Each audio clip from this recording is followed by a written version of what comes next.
Ya, Assalamualaikum warahmatullahi wabarakatuh. Selamat pagi semuanya.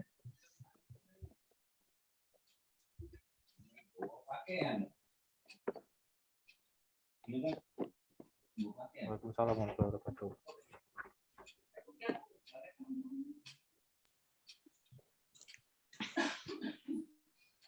Yes.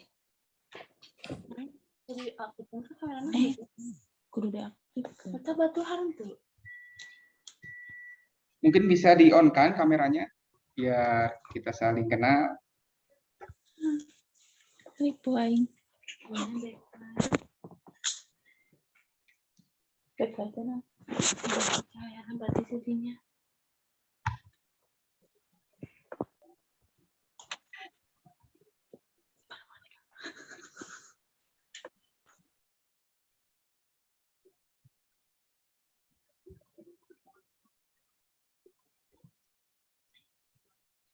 Baik, untuk namanya biar lebih kompak nih, apa namanya, di rename namanya, yaitu nama kemudian underscore dari mana nih domisilinya, kotanya dari mana nih, biar kita tahu nih.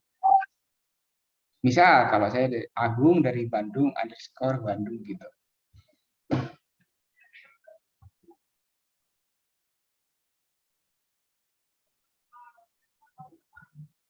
Dari HP bisa disetting, Kak? Bisa, bisa, bisa.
Baik, sambil nunggu yang lain, ini nih, kita perkenalan dulu nih, kira-kira yang paling jauh di mana ini, dari mana? Satria Prakasa, Pangkalan Bun. Iya, Pak Satria. Mungkin bisa memperkenalkan diri, Pak Satria. Ya, terima kasih atas kesempatannya. Perkenalkan saya Satria dari Pangkalan Bun, Kalimantan Tengah. Ya. Oh, dari Kalimantan Tengah ya, oke oke. Dapat Ya. infonya dari mana? Dari online, Pak. Dari online ya. Kira-kira kalau Ya. boleh tahu profesinya apa, Pak Satria? Kesibukannya? Saya ini sih Pak, OTW staff. Masih pelatihan. Pelatihan pelatihan apa, Pak Satria? Pelatihan di ini perusahaan sawit. Oh, di perusahaan sawit. Ya. Oke oke. Motivasinya pengen ikut kuliah Zoom self hypnosis apa sih, Pak Satria? Kalau boleh tahu? Eh, ya ingin apa ya? Ingin perbaiki diri gitu. Ingin memperbaiki diri. Oke. Iya. Oke, Pak Ingin Satria. memperbaiki diri. Ya. Baik, selain Pak Satria ada lagi siapa nih? Pak Agung Mardika nih dari Surakarta.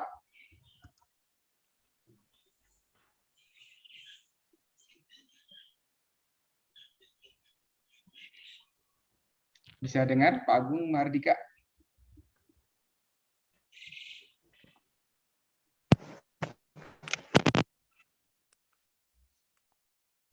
Iya, bisa memperkenalkan diri Pak Agung Mardika. panggilannya siapa, namanya sama ya dengan saya.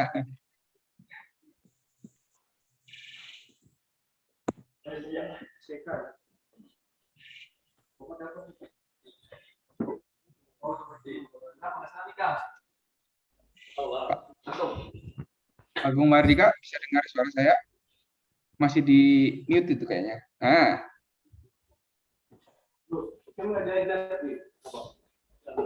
bisa memperkenalkan diri.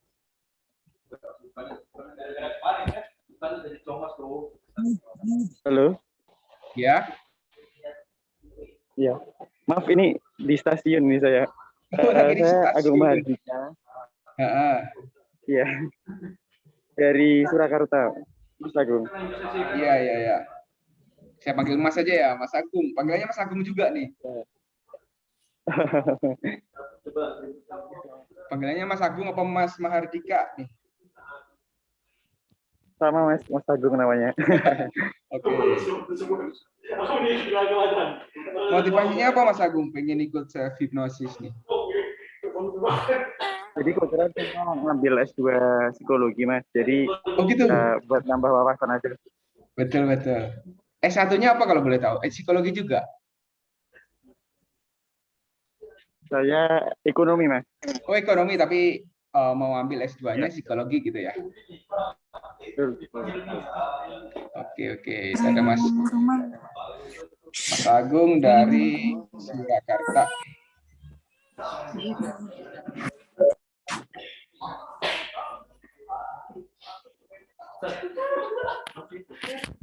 Halo. Ada lagi dari mana ini ya? Yang lebih jauh selain dari Kalimantan ada lagi nggak?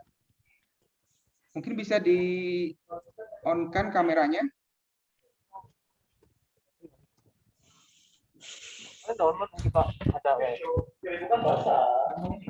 Bu Ismi dari Bandung ya. Gimana Bu? Sehat kabarnya Ibu?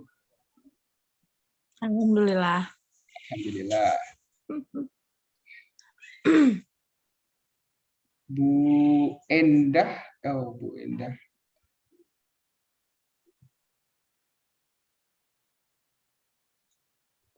YHL siapa ya YHL?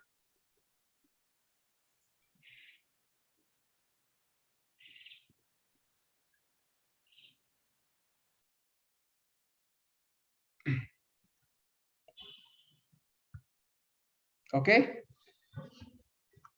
Baik, kalau tidak ada lagi apa namanya kita bisa mulai nih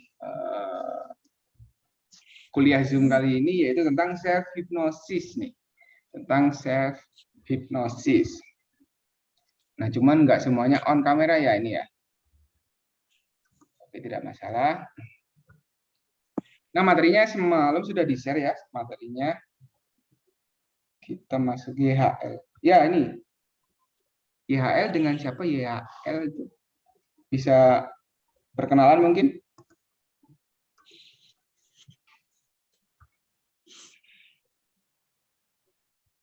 Masih di mute kayaknya. Ya. Iya Kak, perkenalkan saya Yim dari Bandung. Dari Bandung. Masih pelajar? Ya. Sekolah? Enggak, udah menikah. Oh, udah menikah, ya. Oke. Dari Bandung ya? Bandungnya mana? Ya, Bandung. Kabupaten di Kabupaten? daerah Soreang. Soreang, oke. Oke, baik.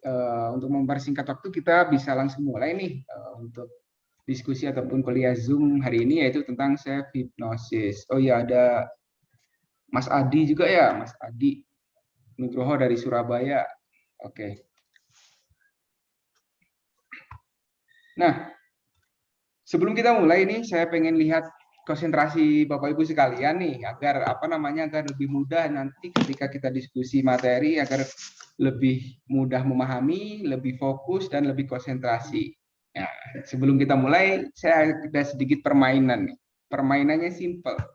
Jadi tugasnya Bapak Ibu nanti mengikuti instruksi saya ketika saya bilang, ketika ada kalimat saya bilang pegang dahinya. Nah, nanti tugas Bapak Ibu mengikuti instruksi saya. Ketika saya bilang pegang dagunya, nah nanti Bapak Ibu pegang dagunya. Kemudian saya bilang pegang dahinya dan sebagainya. Nah, bisa dimengerti nggak kira-kira Bapak Ibu? Siap mengerti. Bisa ya? Siap. Oke. Sambil kita lihat nih, mana konsentrasinya yang lebih fokus nih. Oke, kita coba nih. Tapi ini ya, saya jelaskan lagi. Yang instruksinya, yang ada kalimatnya saya bilang pegang dahinya. Oke, kita latihan dulu. Saya bilang pegang telinga kanannya. Oke. Saya bilang pegang dahinya. Pegang dagunya. Ya, oke. Fokus lagi ya. Nah, tadi instruksinya di awal mengikuti instruksi ketika ada kata saya bilang gitu ya. Oke. Saya bilang pegang pipinya. Oke, saya bilang pegang hidungnya. Saya bilang pegang dagunya.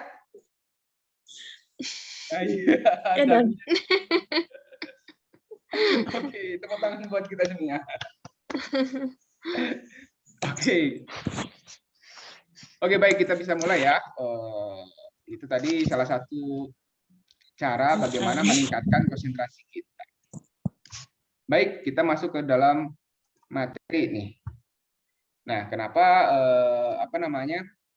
dalam diskusi kali ini saya bikin metodenya seperti kuliah nih, kuliah Zoom, di mana kita bisa berdiskusi dan memahami, belajar bersama sehingga materinya benar-benar bisa tersampaikan dengan baik dan benar. Nah, untuk alurnya nanti saya akan menyampaikan materi, setelah materinya selesai, kemudian nanti ada sesi tanya jawab, setelah ada sesi tanya jawab, nanti di akhir pertemuan, di akhir pembelajaran hari ini, kita akan sama-sama belajar mempraktekkan nih bagaimana sih melakukan self hipnosis seperti itu, atau hipnosis diri sendiri.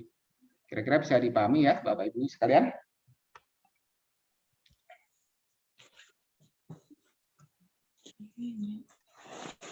Baik. Nah, oke, self hipnosis yaitu melepaskan diri dari emosi negatif, trauma, mental block, dan fobia nih.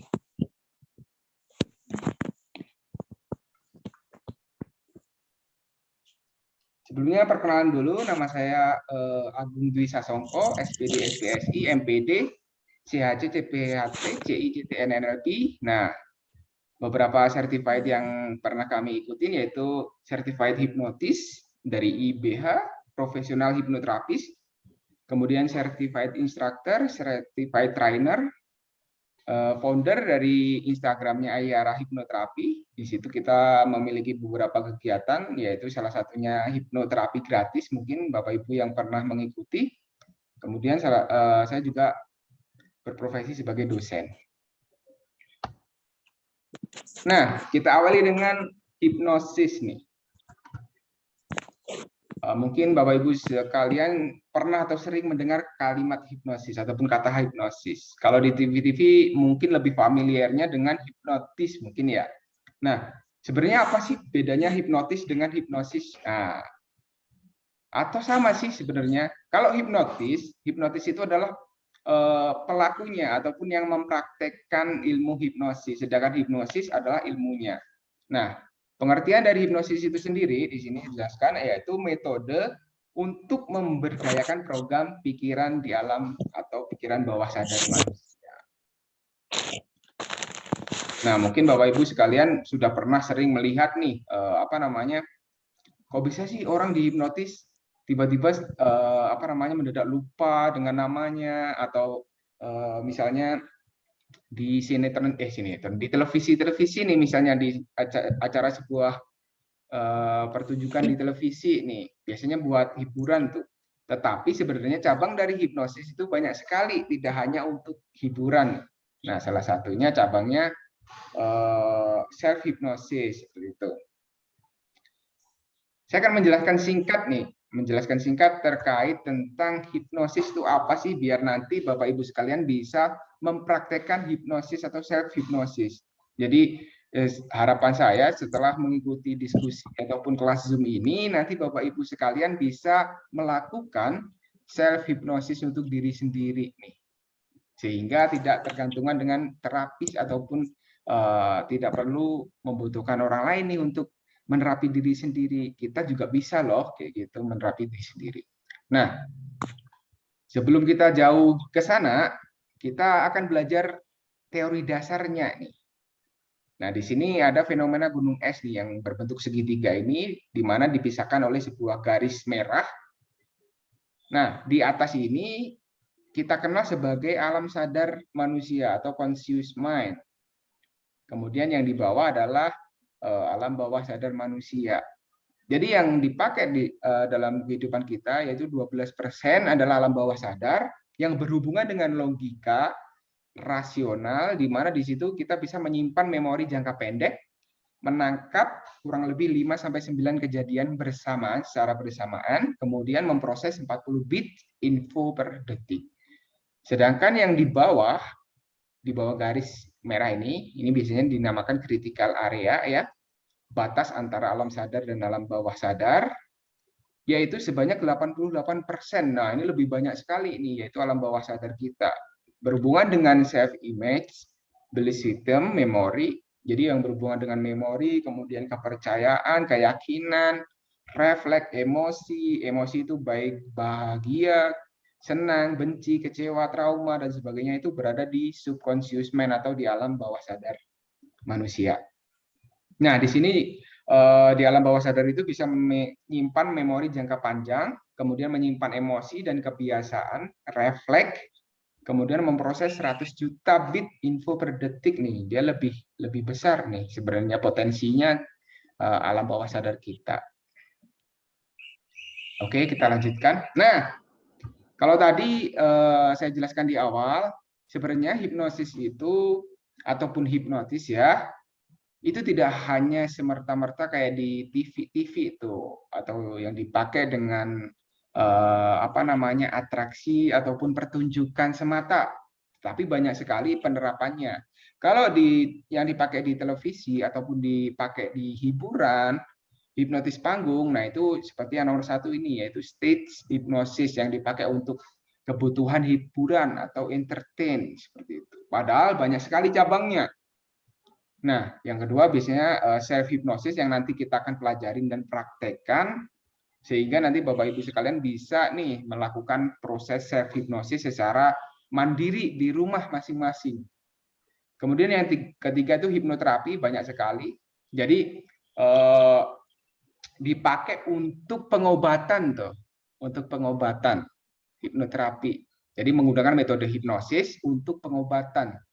Kemudian hipnoforensik. Nah, ini biasanya di bidang kepolisian. Jadi untuk untuk menggali informasi nih ketika memang kita menginterview korban ataupun tersangka seperti itu. Kemudian ada juga hypnoselling. Nah, ini bagi profesi-profesi yang berhubungan dengan penjualan dan dagang dan sebagainya, kita bisa menggunakan ilmu hipnosis nih. Bagaimana kita bisa menjual produk kita dengan menggunakan metode hipnosis. Ada juga nih hypnobirthing. Nah, ini biasanya dipakai untuk persalinan.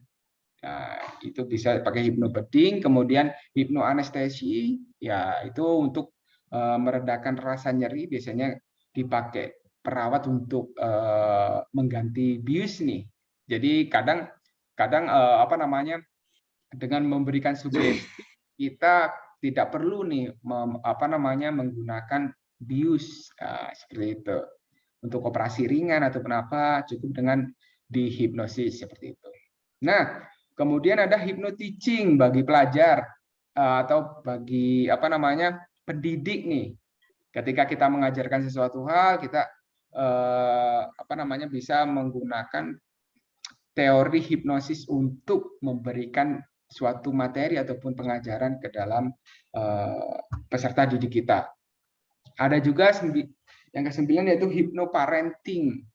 Nah, ini biasanya bagaimana kita bisa memakai ilmu hipnosis untuk keperluan keluarga, parenting atau rumah tangga dan sebagainya seperti itu. Nah, yang terakhir ada hypnomotivation. Nah, ini untuk motivasi. Jadi bagaimana kita memasukkan sugesti-sugesti positif sehingga membuat seseorang termotivasi dengan menggunakan metode hipnosis. Nah, itu beberapa manfaat dari hipnosis.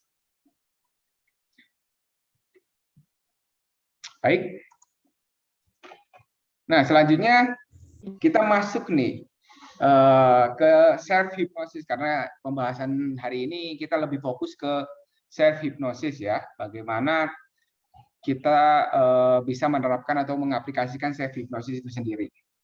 Nah, self hypnosis adalah suatu teknik untuk menghipnotis diri sendiri, atau dengan kata lain pelaku atau hipnotis dan subjek yang dihipnotis adalah pihak yang sama, yaitu diri sendiri. Artinya apa?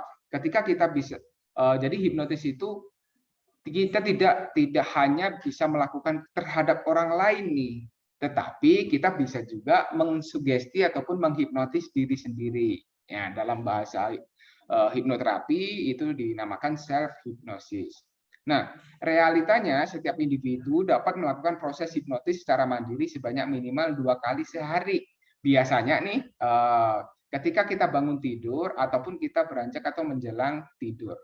Kenapa? Karena waktu itu sangat efektif untuk melakukan sugesti ataupun melakukan self hypnosis. Jadi nanti ketika Bapak Ibu sekalian ingin nih menerapkan atau mengaplikasikan self hypnosis, misal nih saya katakan, misal aduh hari ini saya capek sekali nih, saya suntuk sekali, stres dan sebagainya. Nah, ketika menjelang tidur, nah itu Bapak Ibu sekalian bisa mengaplikasikan atau mempraktekkan self hypnosis sehingga di esok harinya bisa bangun dalam keadaan segar dan lebih sehat lagi.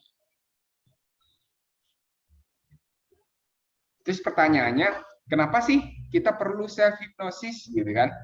Nah, di sini jelaskan self hypnosis akan membantu kita untuk tetap berdiri sendiri nih ketika orang lain yang terdekat sekalipun tidak bisa membantu kita. Dalam artian terkadang ada beberapa permasalahan yang kita sendiri enggan ataupun canggung untuk bercerita kepada orang lain. Nah, dengan adanya self hypnosis ini kita bisa menyelesaikan permasalahan kita sendiri, setidaknya bisa meminimalisir beban yang ada dalam diri kita sehingga kita bisa rileks tanpa harus melibatkan orang lain. Kemudian self hypnosis akan menghadirkan pilihan bagi kita untuk hidup dengan luka atau hidup belajar dari luka yang ada. Nah, di situ kita bisa memilih nih, kita tetap menjalankan hidup dengan trauma di masa lalu, atau kan kita memilih untuk bangkit dan belajar dari pengalaman yang sudah ada. Setiap orang sejatinya memang memiliki kemampuan untuk melakukan self hypnosis, tapi kita perlu dengan tekun mencoba melatih dan mengenali diri secara baik untuk dapat mengaplikasikan self hypnosis. Nah, pertanyaannya, bisa nggak sih semua orang melakukan self hypnosis? Nah, bisa, asalkan dia rajin nih belajar untuk berlatih, mencoba nih. Gimana sih? Nanti di akhir saya akan ajarin nih gimana cara-cara untuk melakukan proses self hypnosis. Nah, rata-rata ini biasanya orang-orang yang ikut nih, peserta-peserta yang ikut nih dalam self hypnosis ini biasanya ada 2 kemungkinan nih. Yang pertama biasanya dia penasaran dengan teorinya, ilmunya, dan ingin mengembangkan ilmunya itu. Dan yang kedua biasanya dia ingin mengobati dirinya sendiri nih, seperti itu. Biasanya sih ada dua alasan itu untuk mengikuti self hypnosis ini. Tapi apapun alasannya, setidaknya Semoga ilmu ini memang benar-benar bermanfaat untuk Bapak Ibu sekalian. Nah, berhubungan dengan self hypnosis, kita akan mengenali luka dan dampaknya. Kenapa sih harus membahas luka dan dampaknya? Karena salah satu manfaat dari hipnosis nanti, self hypnosis, adalah mengobati luka-luka yang ada dalam diri kita itu sendiri. Nah, bicara mengenai luka, hal tersebut bisa disebabkan oleh orang lain nih, ataupun perlakuan kita terhadap diri kita sendiri. Nah, kalau dari orang lain misalnya nih, ditolak, diabaikan, ditinggalkan, terasing, pengalaman bullying mungkin, kejadian traumatik, misalnya pengkhianatan atau hal-hal yang lain. Nah, itu adalah luka yang berasal dari orang lain. Dan itu sangat berdampak sekali terhadap diri kita sendiri. Kemudian selain dari orang lain, ini ada faktor internal juga dari diri sendiri nih. Misal nih, harapan yang terlalu tinggi. Nah, itu akan juga bisa memancing ataupun mengakibatkan luka dalam diri kita sendiri. Contoh, ketika kita berharap sesuatu hal misalnya, tetapi tidak sesuai dengan kenyataan yang kita harapkan, nah itu terkadang juga menimbulkan sebuah luka dalam diri kita. Kemudian overthinking, kritik yang berlebih, self-loathing. Nah, ini kritik terlalu banyak mengkritisi diri sendiri nih, seperti itu. Kemudian ada perfeksionis, terlalu sering membandingkan diri dengan yang lain, misalnya saya kok seperti ini sih, saya kok tidak seperti dia yang seperti ini dan sebagainya. Jadi dia tidak lebih fokus kepada kemampuan dia, tetapi lebih fokus kepada kelemahan-kelemahan yang ada dalam diri sendiri. Nah, itu juga salah satu faktor yang bisa membuat kita itu luka secara psikis seperti itu. Nah, dampaknya apa sih ketika kita ketika kita memiliki luka secara psikis nih? Banyak sekali. Yang pertama bisa munculnya berbagai pikiran negatif atau emosi negatif nih. Terkadang pernah nggak sih kita mikir misalnya, nggak ada gunanya nih hidup kayak gini, kok bosen ya, gini-gini aja. Kemudian ada, udahlah nggak bisa, nggak perlu dicoba lagi. Nah itu kan suatu berbagai pikiran negatif itu yang harus kita buang sebenarnya, kita singkirkan dalam hidup kita. Nah salah satunya juga menggunakan self hypnosis. Makanya nanti di akhir saya akan jelaskan bagaimana nih beberapa teknik yang bisa kita lakukan untuk melaksanakan self hypnosis. Ada lagi juga misalnya pikiran-pikiran negatif yang muncul nih, misalnya tuh kan nggak ada lagi yang peduli, jadi seolah-olah dia sendirian nih, nggak ada yang peduli dan sebagainya. Kemudian kalau lebih parah lagi nih bisa melukai diri sendiri, bahkan keinginan mengakhiri hidup. Yang benar sih masih ada sih kayak gitu, ada, saya katakan ada. Terkadang secara fisik tidak terlihat lukanya seperti itu, tetapi secara psikis dia mengalami hal seperti itu, keinginan untuk melukai diri sendiri, bahkan keinginan mengakhiri hidup, bahkan menjadikan dia motivasinya rendah dan sebagainya, kayak gitu. Kemudian ada juga menjadikan emosi mudah meledak nih tanpa diduga, kalau mungkin Bapak Ibu sekalian pernah menyadari. Jadi emosinya bisa naik turun nih, kurang stabil. Misal mudah marah, oversensitif, cepat sedih, mudah kecewa, terkadang merasa sedih tiba-tiba nangis sendiri tanpa tahu kenapa sih kok tiba-tiba nangis, tiba-tiba pengen marah, kesel dan sebagainya, kayak gitu.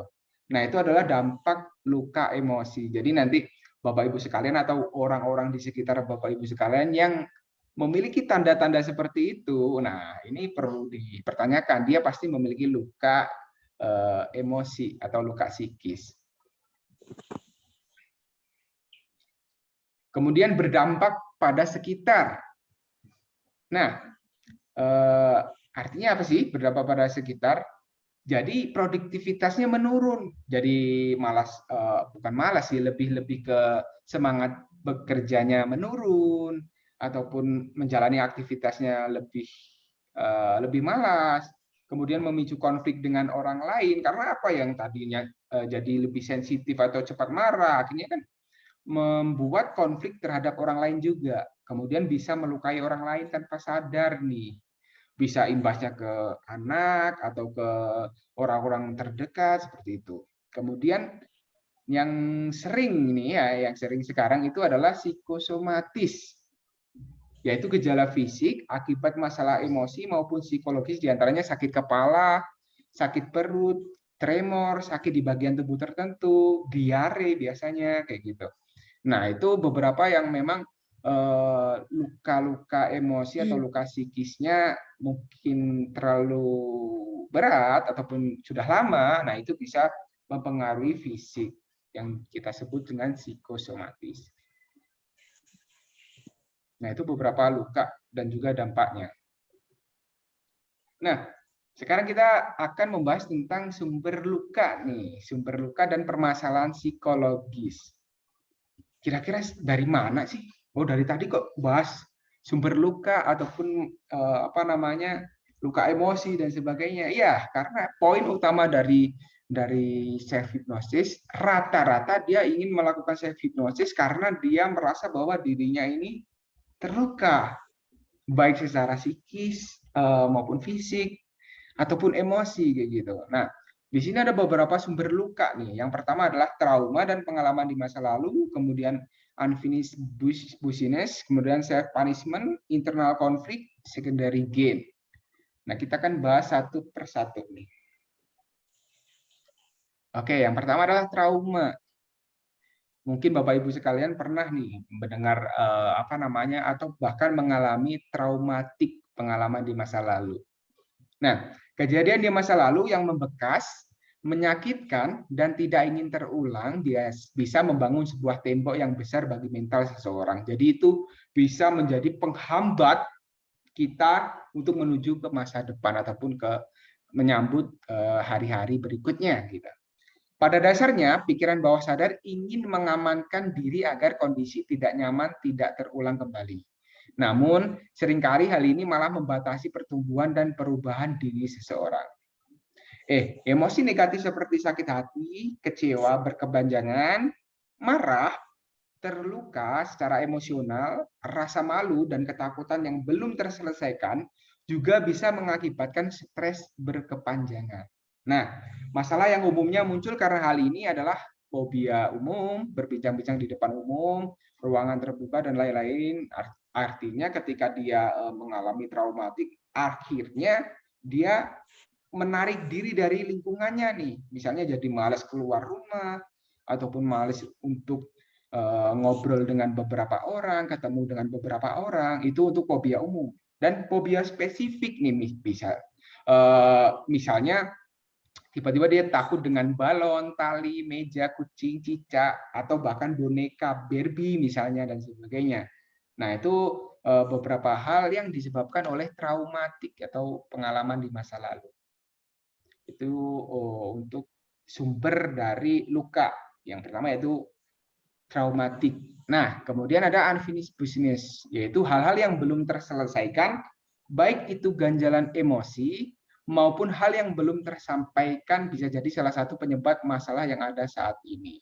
Nah, selain itu ada pula kebiasaan menunda pekerjaan nih serta ketergantungan dengan orang lain bisa jadi sumber kita tidak menyelesaikan tugas dengan benar. Hal ini juga bisa berangkat dari pribadi yang suka dibandingkan dalam mengerjakan sesuatu, dianggap remeh atau dianggap tidak becus dalam pengerjaannya. Pada akhirnya, seseorang akan lebih memilih untuk menunda atau bahkan mengabaikan sesuatu yang seharusnya diselesaikan dalam rangka meminimalisir kecemasannya.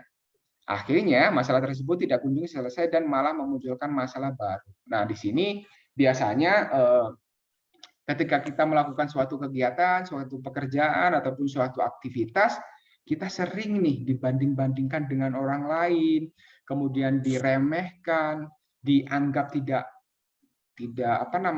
becus lah bekerja dan sebagainya. Akhirnya kita sendiri akan menunda-nunda pekerjaan tersebut sehingga itu akan memunculkan sebuah masalah baru. Nah, itu akan menjadi sumber luka juga nih bagi emosi ataupun psikologis kita seperti itu. Kemudian self punishment. Nah, terkadang kita tanpa sadar kita sering kali nih menghukum diri sendiri untuk menghilangkan perasaan bersalah pada diri sendiri. Nah, bentuk perilakunya bisa jadi adalah kebiasaan yang merusak diri, mulai dari hukuman kecil sampai dengan perilaku yang bisa saja menimbulkan rasa sakit yang parah nih. Nah, di sini biasanya kita terlalu banyak menyalahkan diri sendiri nih. Dalam artian apa namanya? Ketika ada kejadian sesuatu hal, apapun kejadiannya itu, kita lebih menyalahkan diri sendiri nih daripada mengevaluasi secara keseluruhan. Nah, jika di dalam pikiran bawah sadar ternyata memiliki perasaan bersalah terhadap sesuatu, maka kita perlu mencari pemicunya. Kira-kira apa sih penyebabnya sehingga tidak menjadi sumber luka emosi kita. Kemudian ada internal konflik. Jadi sumber luka yang berikutnya adalah internal konflik. Sebagai seorang pribadi, kita tidaklah hidup sendiri, ada beberapa sub kepribadian yang terus berinteraksi dengan diri kita. Nah, jika ada beberapa bagian dari kita yang saling bertentangan, walaupun keduanya sebenarnya sama-sama memiliki tujuan yang baik, jika bertolak belakang ini akan menimbulkan masalah emosional bahkan mental yang berkepanjangan. Nah, pada saat kita berusaha untuk menekan dan mengabaikan sesuatu yang seharusnya ingin dilepaskan, maka perasaan ketidaknyamanan itu bisa muncul ke dalam sejumlah perilaku yang mengganggu maupun gejala fisik nih, seperti sakit kepala, leher, pundak kram, telinga sering berdengung, insomnia, dan bahkan banyak lagi yang lainnya. Misal nih, apa namanya?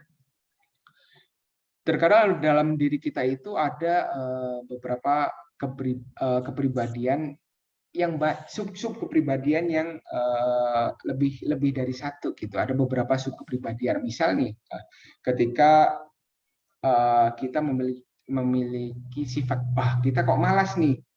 Padahal di situ ada sub kepribadian yang malas, ada yang sub kepribadian yang rajin nih. Nah, dari dua hal ini, ketika memang mereka bertentangan, itu akan membuat kita apa namanya?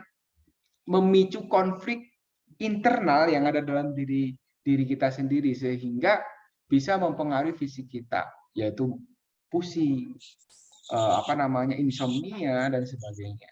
Itu permasalahan di dalam diri kita. Ada lagi secondary gain, yaitu setiap perilaku pada dasarnya memiliki maksud dan tujuan lain yang tersembunyi. Nah, maksud dan tujuan inilah yang bisa berubah menjadi kebiasaan buruk serta nilai yang salah, namun tetap kita lakukan untuk menjaga atau membuat diri kita nyaman. Umumnya, selain untuk mendapatkan kenyamanan, seseorang bisa menggunakan rasa sakitnya untuk mendapatkan simpati dari orang tertentu atau menghindari dari tanggung jawab yang tidak ingin ditanggung, walaupun terdengar kekanak-kanakan dan tidak masuk akal. Inilah yang dilakukan pikiran bawah sadar kita di dalam programnya. Nah, contoh nih secondary gain.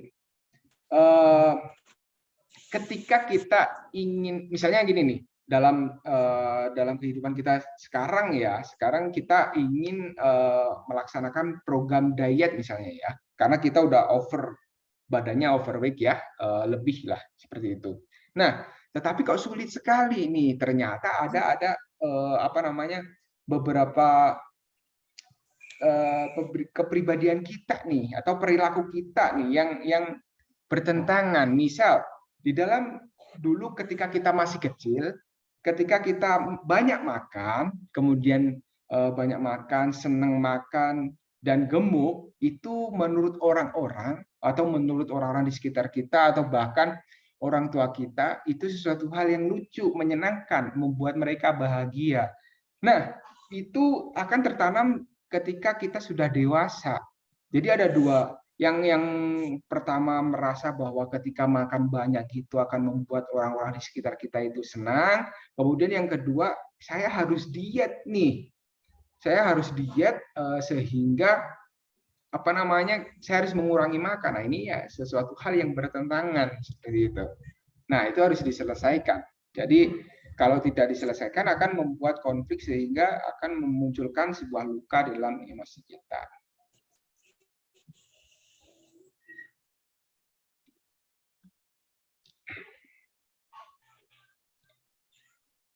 Kemudian ada life trap atau jebakan hidup nih.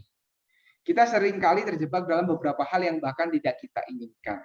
Seperti pola atau kesalahan yang berulang. Seringkali kita sadar, tapi entah kenapa terasa sulit untuk berubah dari jebakan tersebut. Contoh nih, ada beberapa orang yang selalu ingin dihargai dan penghargaan itu tidak pernah cukup baginya. Ada pula yang merasa selalu ditinggalkan dan mengasihani diri sendiri tanpa henti, sedangkan orang lain merasa tidak layak untuk mengerjakan apa yang dikerjakan saat ini.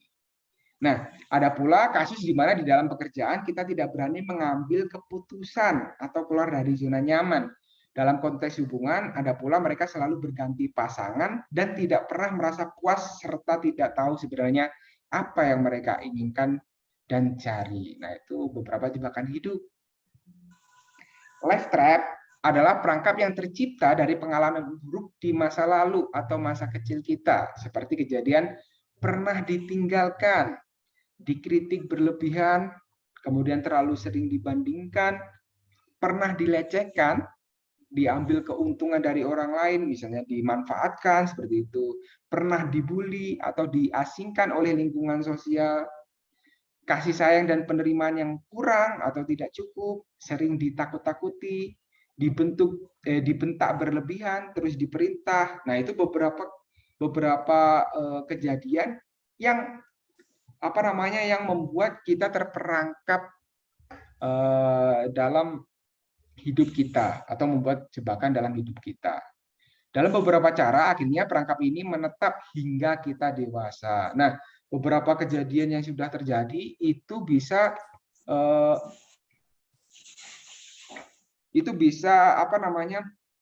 bisa menetap hingga kita dewasa, dan tanpa sadar kita seringkali memunculkan situasi yang sama di mana kita pernah dilecehkan, ditinggalkan, dianiaya dan sebagainya. Nah, itu tanpa kita sadari kebawa tuh sampai kita dewasa.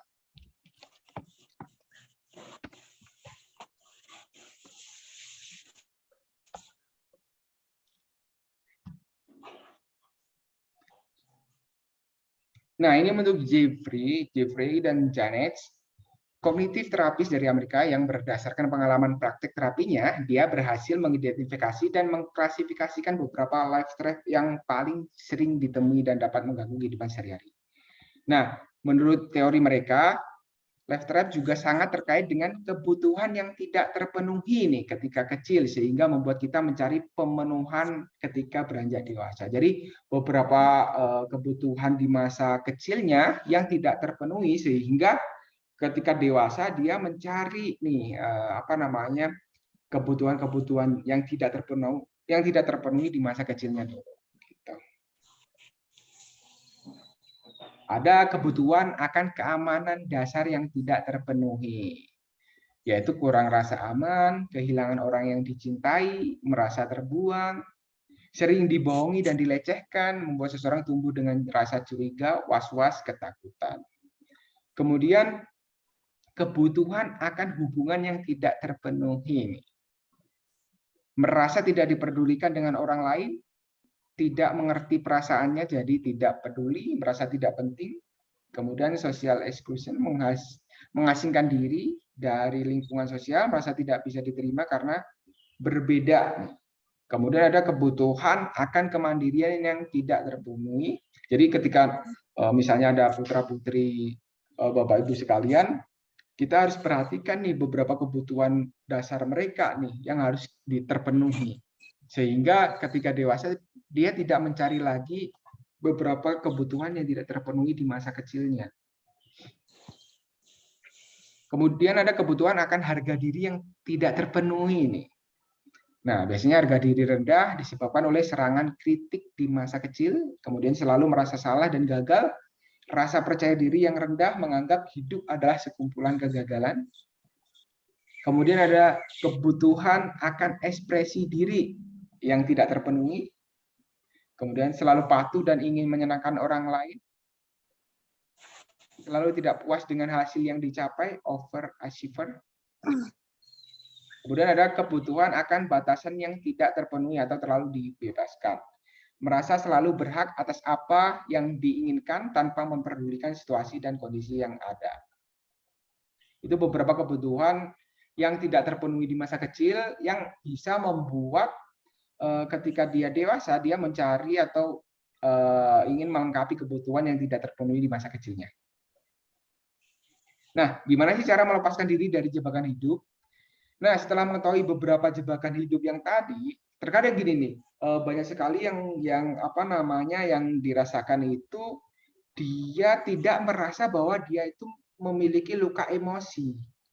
Nah, itu yang bahaya. Artinya apa? Dia tidak merasa nih kalau dia terluka. Padahal secara psikis, secara fisik pun dia sebenarnya terluka. Nah, ini yang perlu diwaspadai. Sehingga ketika memang memiliki ciri-ciri beberapa yang saya jelaskan tadi, nah kita harus tahu nih kira-kira dia terluka apa nggak sih, kayak gitu. Atau kita sendiri sebenarnya terluka nggak sih, kayak gitu. Nah, setelah mengetahui beberapa jebakan hidup yang mungkin kita miliki, kita juga secara langsung bisa menyadari kebutuhan apa saja yang sebenarnya belum cukup terpenuhi. Keamanan, hubungan, kemandirian, harga diri, ekspresi diri, dan kebutuhan akan batasan adalah beberapa hal yang perlu kemudian kita lengkapi dalam rangka melepaskan diri dari life trap. Nah, ini beberapa kebutuhan tadi ya, apa namanya yang perlu kita penuhi atau kita lengkapi sehingga kita bisa lepas dari jebakan hidup. Setelah ini kita juga akan membahas mengenai beberapa teknik nih self hypnosis yang mungkin sudah pernah dicoba atau pernah dengar Bapak Ibu sekalian. Kemudian ada kunci melepaskan diri dari life trap adalah dengan menyadari, mengakui, menerima, melepaskan masa lalu, kemudian mulai melakukan perubahan. Nah, itu tadi beberapa penjelasan tentang sekilas tentang self hypnosis, kemudian ada beberapa luka, sumber luka, beberapa jebakan hidup, dan bagaimana cara melepaskan diri dari jebakan hidup. Ya, itu tadi yang sudah beberapa hal yang saya jelaskan untuk materinya. Kemudian nanti setelah ini kita bisa masuk ke proses sesi tanya jawab dan diskusi. Kemudian nanti di akhir kita masuk ke praktek self hypnosis dan saya akan jelaskan beberapa teknik bagaimana sih cara apa namanya cara menerapkan self hypnosis seperti itu. Baik, materi sudah saya jelaskan. Sekarang kita masuk ke sesi tanya jawab. Saya persilakan, mungkin barangkali ada yang mau ditanyakan.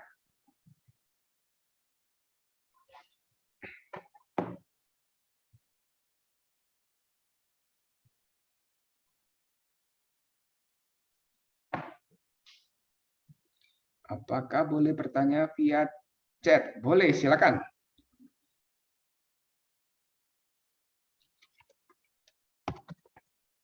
Silakan kalau mau bertanya bisa lewat chat, bisa raise hand, bebas. Silakan.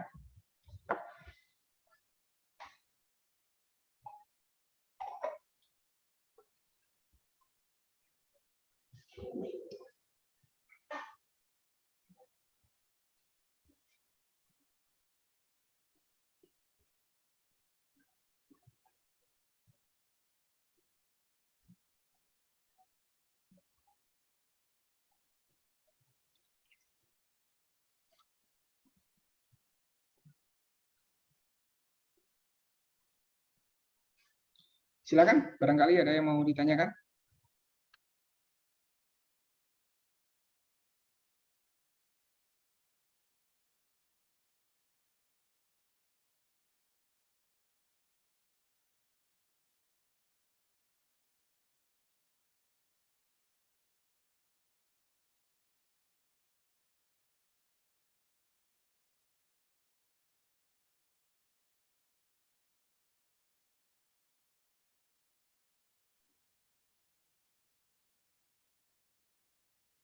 Halo, Ya, Kak, silakan. Kak, saya mau nanya tadi tentang hypnoselling, bisa dijelaskan sedikit? Baik. Tentang hypnoselling ya, saya akan jelaskan sedikit. Meskipun di luar konteks, nggak apa-apa. Nah, kalau hypnoselling itu bagaimana kita menggunakan beberapa teknik atau metode hipnosis untuk bisa menawarkan ataupun membuat produk kita itu lebih terjual seperti itu. Jadi beberapa trik ataupun menggunakan beberapa metode hipnosis sehingga klien konsumen itu akan lebih mudah menerima beberapa produk kita. Intinya seperti itu. Nanti lebih jelasnya mungkin bisa ikut pelatihan hypnoselling dan bisa ditanyakan lebih lanjut nanti, Kak. Ada lagi mungkin? Baik.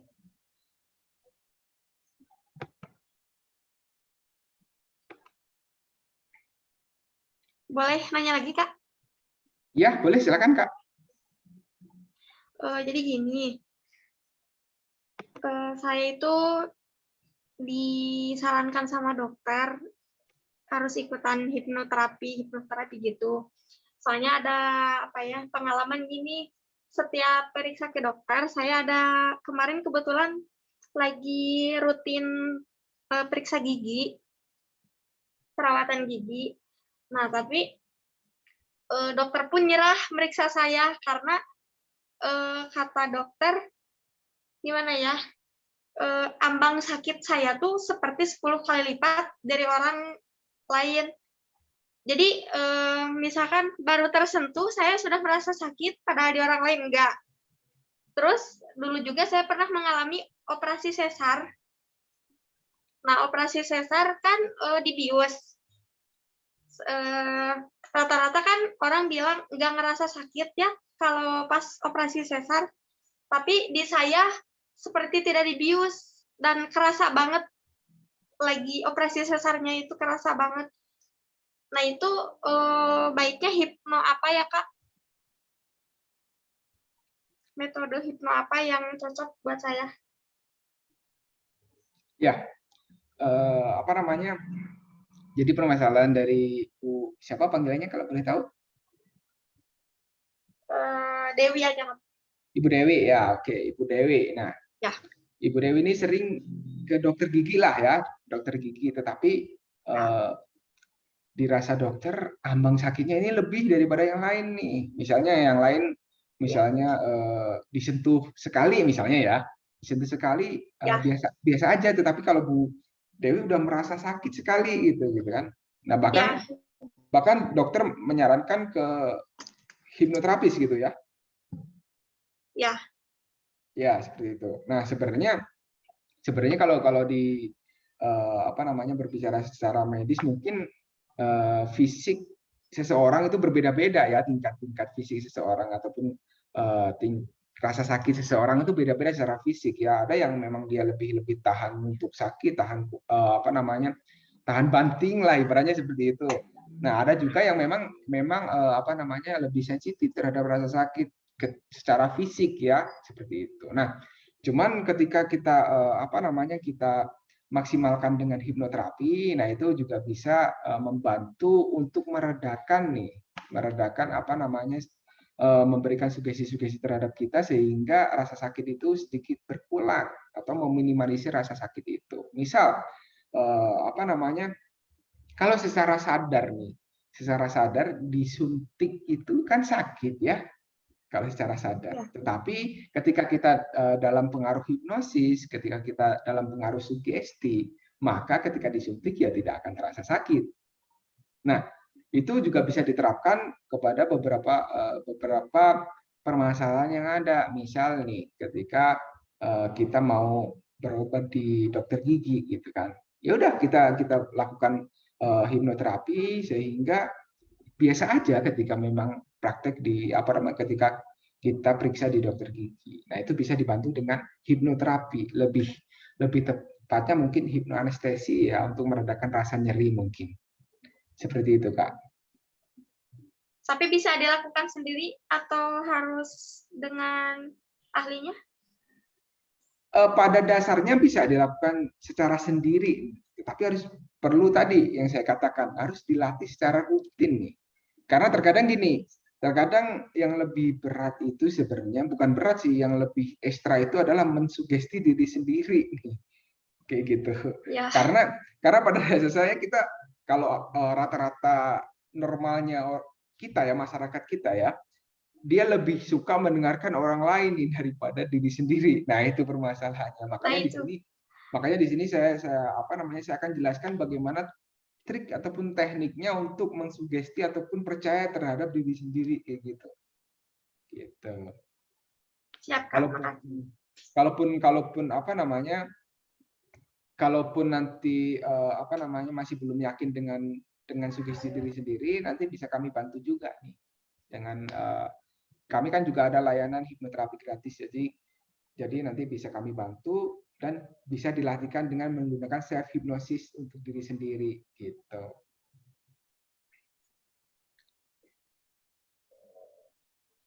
Ada lagi mungkin Bu Dewi? Sudah cukup, terima kasih, Kak. Oke, yang lain mungkin ada yang ditanyakan? Izin bertanya, Mas. Oh iya, Mas Rizky, oke.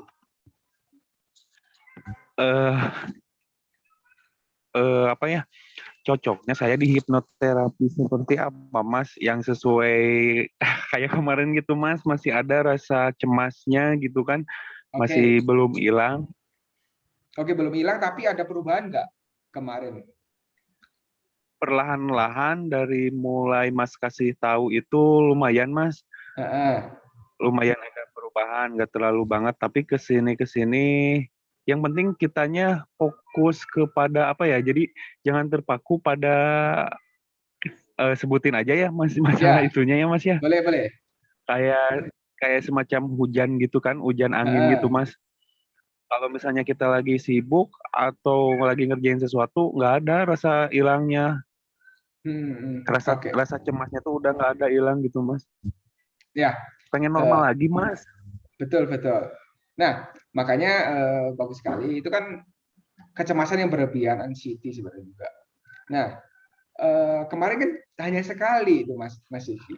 Hanya sekali melakukan hipnoterapi sekali. Dan itu sudah ada perubahan. Nah, sebenarnya bagus sekali ketika memang setelah melakukan proses hipnoterapi kayak kemarin itu, kemudian dilanjutkan dengan teknik ini nih yang kita akan bahas ini, yaitu self hypnosis. Jadi bagaimana Mas Rizky ini bisa mensugesti dirinya sendiri untuk memperkuat nih sugesti yang positif yang sudah kemarin saya masukkan ke Mas Rizky, sehingga memang benar-benar bisa normal secara kembali gitu.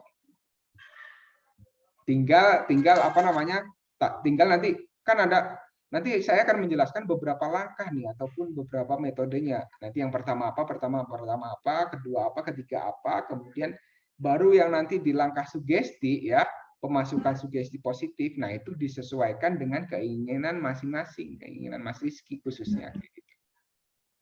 Oh iya, siap Mas. Mungkin itu aja Mas. Iya. Tapi sudah mulai berani lagi ya naik kendaraan ya? Perlahan-lahan. Iya Mas, nggak terlalu kayak kemarin, aduh. Iya. Baguslah. Oke, ya, ada makasih lagi? ya Mas. Sama-sama. Ada lagi mungkin yang lain?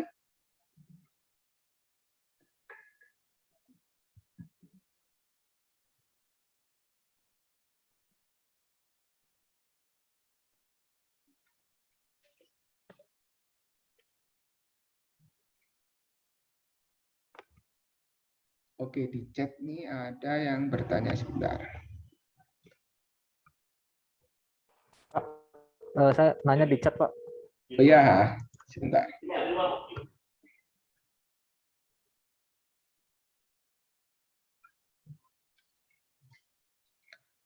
Pak Satria dari Kalimantan tadi ya? Oke.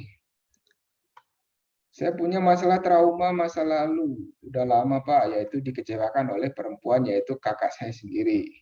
Efeknya saya jadi benci dengan dia lama sekali. Mungkin berefek dengan benci ke beberapa perempuan juga Pak, betul. Kira-kira bagaimana hipnosis yang efektif untuk saya Pak? Oke, Pak Satria. Nah, ini berhubungan dengan trauma di masa lalu ya, sekali. Dan ini Oke, saya share dulu sebentar.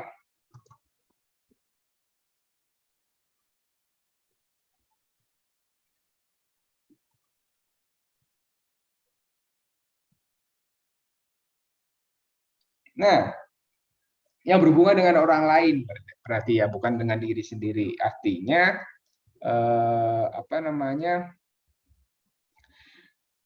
Karena dikecewakan dengan orang lain sehingga membuat kita benci nih.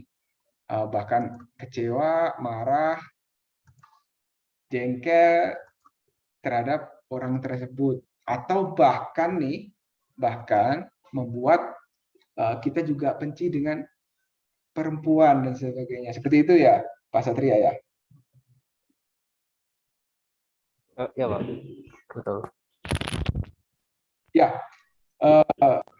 hipno apa nih yang apa namanya, yang pas ataupun yang tepat untuk kita sehingga kita bisa meminimalisir ataupun menetralkan trauma di masa lalu itu kita.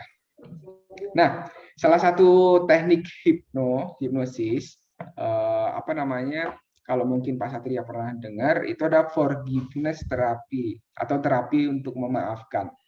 Artinya di dalam pemberian sugesti nanti, ya udah kita berusaha untuk memaafkan apa yang apa yang sudah terjadi atau melepaskan segala hal kejadian di masa lalu, sehingga membuat kita lebih nyaman, lebih damai untuk menghadapi menghadapi esok hari kayak gitu. Artinya apa sih?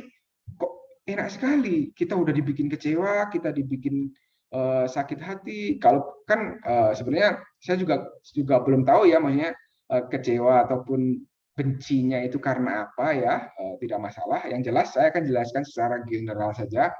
Artinya ketika kita melakukan ketika kita memberikan maaf terhadap orang lain itu bukan berarti nih ya, maaf di sini tanda kutip, bukan berarti kita mengizinkan dia untuk melakukan hal yang sama, bukan berarti kita terima dengan apa yang sudah dia lakukan, tetapi memaafkan di sini untuk kedamaian diri kita, untuk melepaskan emosi negatif yang ada dalam diri kita. Karena apa?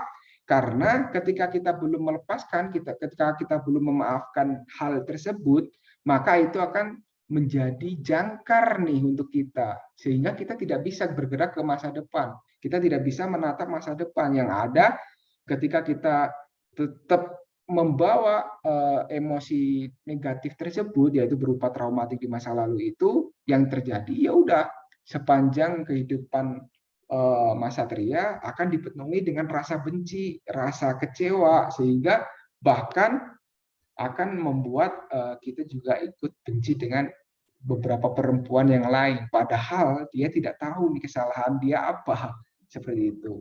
Nah, itu sebenarnya luka emosi juga, yaitu berupa traumatik. Jadi teknik yang tepat adalah bagaimana kita bisa melepaskan emosi negatif itu dengan cara memaafkan.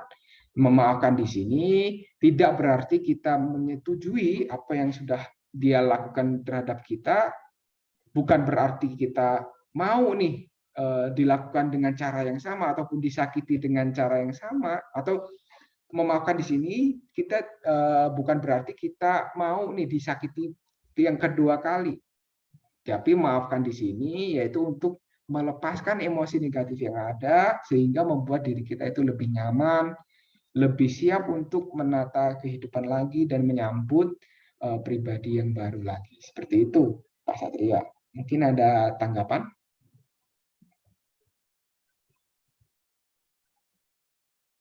Kalau tekniknya ada namanya forgiveness terapi. Seperti itu.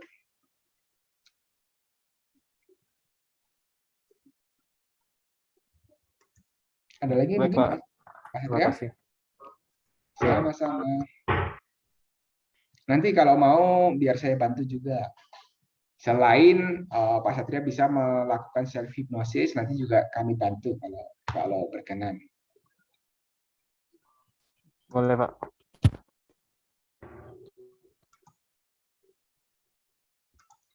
Ada lagi mungkin sebentar yang di chat.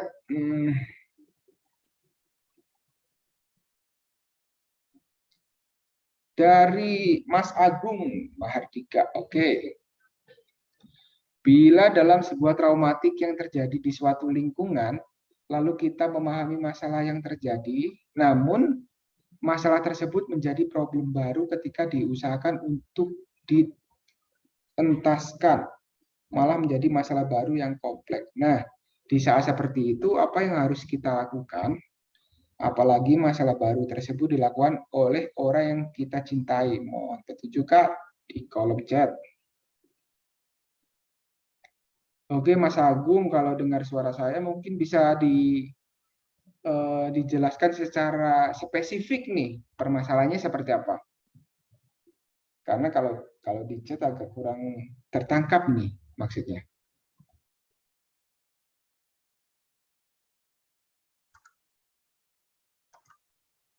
Dengar suara saya? Ya, dengar Mas Agung? Iya, jadi kalau misal ya dalam sebuah keluarga ini, terus ini hampir sama sih permasalahannya dengan Mas Satria tadi. Cuman kalau Mas Satria kan langsung ke spesifik orangnya gitu. Artinya Iya. bahwa kita itu aslinya sudah tahu sih kalau seandainya katakanlah dalam sebuah keluarga kita nih ada masalah berkaitan dengan suatu hal yang dulu pernah dilakukan, tapi sekarang ini berangsur membaik ketika hal tersebut itu sudah mulai ada jalan keluarnya. Namun semakin ke sini mungkin karena si pelaku ini atau si subjek ini yaitu baru menyadari bahwa sekarang ini harus berubah berkaitan dengan hal tersebut, itu akhirnya kita itu kesannya itu harus kayak sensitif itu loh kepada si pelaku ini. Nah, dampaknya yang lain ketika kita mencoba untuk, kan kita sudah tahu ya kebiasaannya seperti itu. Nah, tapi malah memunculkan ternyata itu beliau masih seperti ini nih, terus habis itu malah membuat masalah baru. Misalnya menjadi sebuah masalah yang momoknya itu nanti membuat kita itu tidak berjalan hidup dengan baik seperti itu ke depannya, seperti itu Kak. Mohon bisa diarahkan seperti itu. Baik, jadi mungkin lebih sederhananya ketika memang seseorang membuat kita traumatik gitu ya. Ketika seseorang membuat kita traumatik, kemudian dia berusaha untuk menjadi lebih baik. Terus, nah permasalahannya adalah rasa kepercayaan kita terhadap sosok tersebut nih yang jadi permasalahan gitu ya tadi kalau saya menangkapnya. Oke. Nah, gimana nih solusinya gitu kan? Ketika memang ada orang lain yang membuat kita traumatik, kemudian kita memberikan kesempatan kepada dia untuk memperbaiki diri nih, untuk melakukan perubahan nih. Tetapi permasalahannya di sini adalah rasa kepercayaan kita terhadap dia itu sangat berkurang, bahkan kalau dibilang tidak ada, atau bahkan ketika dia melakukan apapun kita lebih sensitif atau gampang curiga, biasanya seperti itu sih kejadiannya. Nah, salah satu caranya adalah yaitu ketika kita memang sudah memaafkan, ketika kita sudah memang berniat untuk membuka kesempatan kepada dia, yang mau nggak mau kita harus mencoba memberikan kesempatan terhadap dia dengan cara memberikan kepercayaan kita terhadap dia. Karena apa? Karena ketika kita tidak memaksimalkan kepercayaan kita kepada dia, sehingga dia juga akan merasa tidak nyaman nih. Saya sudah berusaha untuk melakukan yang terbaik nih. Saya sudah berusaha untuk merubah nih kesalahan atau membayar nih kesalahan saya di masa lalu. Tetapi kenapa responnya kok tetap seperti itu? Tetap merasa dicurigai, tetap merasa merasa diintimidasi bahkan kayak gitu. Nah, dia juga akan merasa bahwa dia tidak nyaman, sehingga yang terjadi nantinya malah akan menimbulkan masalah baru. Bisa saja dia melakukan kesalahan yang sama kedua kalinya. Karena apa? Karena dia melakukan perubahan, dia berusaha untuk menembus kesalahan yang di masa lalu, tetapi kok tidak diberikan kepercayaan, kok masih diungkit-ungkit. Nah, itu kalau dianya ada dua kemungkinan nih, dia tetap membuktikan bahwa dia bisa berubah, ada juga kalau dianya tidak kuat, dia bisa saja melakukan kesalahan yang sama. Karena apa? Karena kita sendiri tidak memberikan kesempatan ataupun peluang dia untuk berubah kayak gitu. Jadi ketika memang kejadiannya sudah berlalu di masa lalu dan kita sudah menerima dan memberikan peluang ataupun kesempatan terhadap dia untuk berubah, ya udah kita harus fair, kita harus adil nih dengan cara memberikan kepercayaan kepada dia dan tetap memberikan mengamati dia nih. Gimana kira-kira dia perilaku dia berubah nggak sih? Terus berubahnya drastis nggak sih kayak gitu. Nah, selagi dia menunjukkan bahwa dia benar-benar mau berubah, ya udah, berarti dia memang benar-benar tulus untuk melakukan perubahan seperti itu. Mungkin ada tanggapan dari Mas Agung?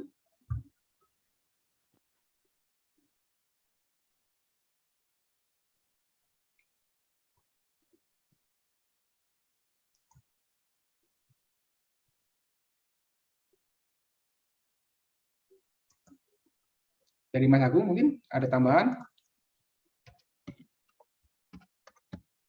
Ada tanggapan?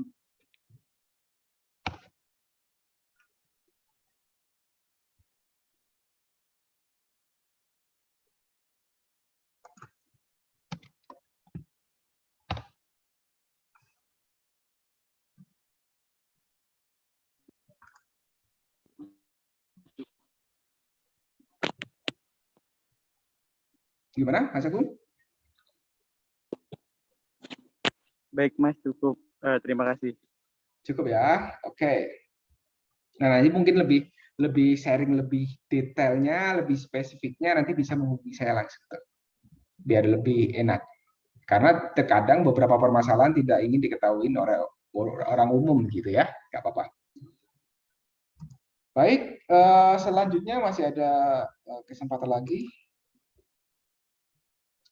dari Ibu Tria Minarti nih. Kak, izin bertanya menghindari overthinking bagaimana, Kak? Terima kasih.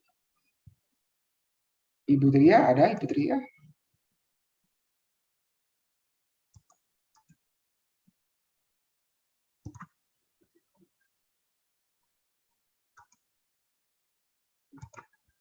Nah, pertanyaan dari Ibu Tria Minarti.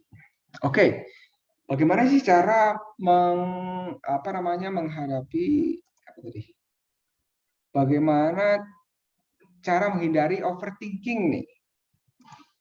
Overthinking itu terlalu berpikir yang lebih nih, terlalu banyak berpikir yang sesuatu hal yang belum terjadi. Nah, bagaimana cara menghindarinya? Kita harus paham nih, timeline kita. Timeline itu adalah garis garis waktu ya. Kita itu sekarang ada tiga garis waktu yang kita miliki. Yang pertama ini adalah masa lalu, yang kedua adalah masa kini atau masa sekarang, kemudian yang ketiga ini masa depan. Nah, dari tiga hal ini yang kita punya, yang kita miliki adalah masa kini atau masa sekarang. Kita tidak bisa merubah kejadian ataupun merubah beberapa kejadian di masa lalu, merubah kejadian, merubah setiap perilaku di masa lalu itu tidak bisa kita mengubahnya karena sudah terjadi. Kita juga tidak bisa melihat bagaimana sih ke depan kita seperti apa, kita mau jadi apa dan sebagainya. Kita juga tidak memiliki hak ini karena kita belum ke sana. Yang kita bisa lakukan adalah memaksimalkan atau mengoptimalkan masa kini atau masa sekarang. Artinya apa? Kebanyakan orang-orang yang berpikir overthinking itu tuh takut dengan apa yang akan terjadi di dalam di kemudian hari. Misalnya nih, ketika saya melakukan seperti ini nih, kira-kira nanti gimana ya ke depannya? Nanti jangan-jangan dan sebagainya. Nah, ini kalimat jangan-jangan ini yang membuat kita akhirnya takut dengan bayang-bayang. Nah, bagaimana mengatasinya? Kita harus sadari nih, kita tidak pernah tahu apa yang ada di dalam hari esok ataupun di kehidupan di masa depan atau masa mendatang. Yang kita tahu adalah masa sekarang. Artinya ketika kita memiliki planning, ketika kita memiliki tujuan di masa yang akan datang, di masa depan, kita cukup mempersiapkan di masa sekarang dengan belajar di masa yang lalu. Artinya, misal nih, saya ambil contoh misalnya kita mau melaksanakan rapat hari esok, atau kita ada rapat nih hari esok gitu ya, untuk besok gitu kan. Kadang orang yang overthinking, aduh gimana ya besok ketika kita mau rapat, aduh gimana ya besok mau persiapan apa ya, mau ngomong apa ya, gimana kalau nanti pimpinan nggak setuju, gimana kalau nanti orang-orang di sekitar ya banyak yang nggak setuju dengan kita dan sebagainya. Nah, ini yang bisa kita lakukan adalah mempersiapkan dengan hari ini. Artinya beberapa pengalaman di masa lalu bisa kita pakai untuk pembelajaran. Misal, kalau rapat itu biasanya yang kita siapkan apa aja sih dulu-dulu kayak gitu. Nah, itu bisa kita maksimalkan di masa sekarang ataupun saat ini. Jadi untuk mempersiapkan besok kita udah persiapan dari sekarang. Kalau rapat misalnya kita memerlukan bahan materi yang mau kita sampaikan apa aja, kemudian perlengkapannya apa aja dan sebagainya, sehingga kita tidak memikirkan besok terjadi kayak gimana dan sebagainya. Yang terjadi ya udah sesuai apa yang kita siapkan. Kita menyiapkan maksimal, otomatis besok terjadinya juga akan optimal seperti itu. Jadi untuk mengurangi atau menghindari overthinking adalah bagaimana kita menyadari timeline kita saat ini di mana sih gitu. Jadi sadari bahwa yang kita punya adalah masa sekarang atau masa kini. Banyak sekali sih gara-gara overthinking nih banyak sekali membuat orang depresi, stres dan sebagainya. Itu artinya apa? Dia belum menyadari bahwa kita yang kita miliki adalah masa kini, bukan kemarin, bukan masa lalu, bukan juga masa depan. Banyak sekali dia overthinking karena beberapa kejadian masa lalu membuat dia lebih cemas terhadap apa yang akan terjadi di masa depan gitu. Nah, itu yang perlu dihindari adalah kita paham bahwa kita berada di masa sekarang, masa kini, dan kita bisa belajar dari masa yang dahulu untuk mempersiapkan hari esok sehingga menjadi lebih baik. Itu mungkin Bu Tria Minarti, mungkin ada tanggapan lain atau tanggapan lagi? Atau ada pertanyaan lagi? Silakan.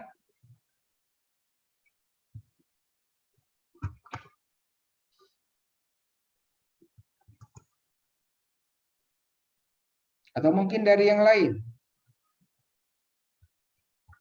Masih ada pertanyaan?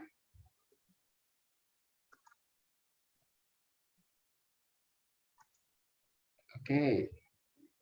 Satu lagi pertanyaan mungkin?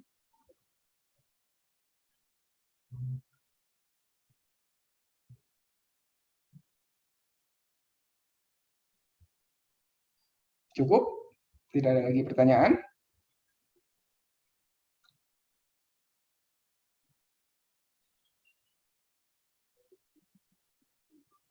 Baik, kalau tidak ada lagi pertanyaan, saya tutup untuk sesi tanya jawab. Kita lanjutkan untuk teknik dan cara melakukan self hypnosis.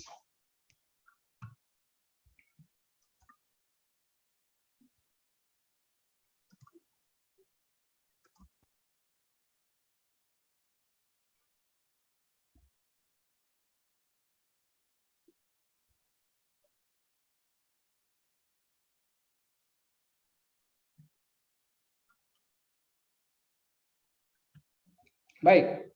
Nah,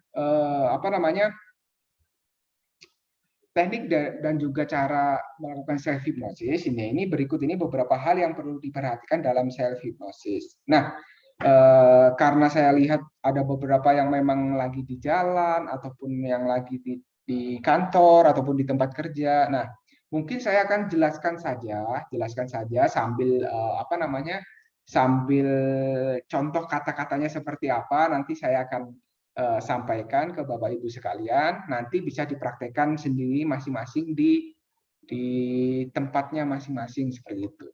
Karena sekarang saya lihat ada yang masih di jalan, ada yang masih bekerja, jadi menyesuaikan saja. Nah, Untuk langkah-langkahnya, nah ini beberapa hal yang perlu diperhatikan dalam self hypnosis. Yang pertama, lakukan self hypnosis dalam posisi duduk santai, misalnya di sofa atau rebahan atau lagi berbaring kayak gitu. Kemudian setiap self hypnosis pada satu waktu hanya satu tema pemrograman. Pemrograman tema lainnya dapat dilakukan pada kesempatan self hypnosis di waktu yang berbeda. Artinya apa sih? Misal nih ya, misalnya, wah, saya lagi males nih, saya lagi males beraktivitas nih. Tetapi saya juga pengen diet nih. Nah, itu kan ada dua tujuan nih, dua tujuan. Nah, saya pengen self hypnosis. Nah, itu nggak bisa. Jadi dalam satu self hypnosis kita cuma menentukan satu tema nih, satu tujuan sugesti kita apa. Misal, oh saya pengen lebih semangat bekerja nih, ya udah saya akan melakukan self hypnosis tujuannya untuk semangat bekerja. Kemudian kalau memang ada tujuan lain, yaitu dilakukan dalam kesempatan yang lain, dalam artian untuk self hypnosis selanjutnya. Jadi dalam satu self hypnosis cukup satu tujuan untuk sugestinya ataupun temanya, seperti itu. Kemudian susun bahasa sugesti sesuai dengan bahasa yang positif, pengulangan. Jadi fungsi ataupun kunci dari hipnosis itu adalah repetisi, pengulangan. Kata-kata yang sering diulang, kata-kata yang terus-terusan diulang itu akan ditangkap oleh alam bawah sadar kita sehingga membentuk perilaku kita. Misal nih, saya kasih contoh seperti ini. Hari ini ketika kita bangun tidur, kemudian kita mengucapkan bahwa, aduh, hari ini saya kok malas ya. Ya udah, sepanjang hari kita akan merasakan malas. Apalagi kalau itu diulang-ulang. Misal bangun tidur tadi bilang, aduh, saya hari ini kok malas ya. Udah, habis itu setelah makan, setelah sarapan misalnya, aduh, kok malas ya. Aduh, udah 2 kali tuh ngomong malas. Pasti saya yakin sepanjang hari akan terasa malas. Artinya apa? Itu sudah ditangkap oleh alam bawah sadar kita. Sehingga mulai sekarang, karena kita sudah belajar dengan self hypnosis, kalau mau berbicara, bahkan berbicara kepada diri sendiri pun harus menggunakan kalimat-kalimat yang positif. Jangan pernah menggunakan kalimat yang negatif, karena alam bawah sadar itu lebih mudah nih menangkap sesuatu hal yang berulang-ulang. Gitu. Susun bahasa sugesti sesuai dengan tata cara yang berlaku, kemudian dapat diakhiri dengan termination atau dilanjutkan dengan tidur secara alami. Nah, termination di sini artinya membuka mata dalam keadaan yang diinginkan, kemudian atau bisa dilanjutkan dengan tidur alami.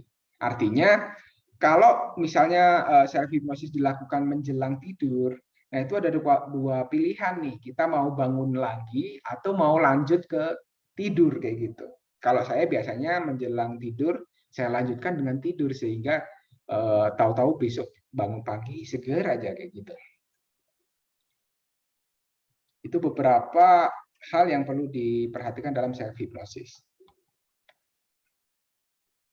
Kemudian persiapan untuk hipnosis. Persiapannya biasanya kita mengenakan pakaian yang nyaman. Yang nyaman dalam artian ketika kita mau melakukan self hypnosis jangan sampai kita menggunakan pakaian-pakaian yang misalnya ketat ataupun apa dan sebagainya. Nah, itu akan membuat tubuh kita nggak nyaman. Kayak gitu. Kemudian masuklah ke suatu ruangan yang tenang dan kursi atau tempat tidur yang nyaman. Kenapa sih? Karena kalau kita tidak nyaman akan menghambat proses self hypnosis itu juga. Pastikan Anda tidak terganggu setidaknya selama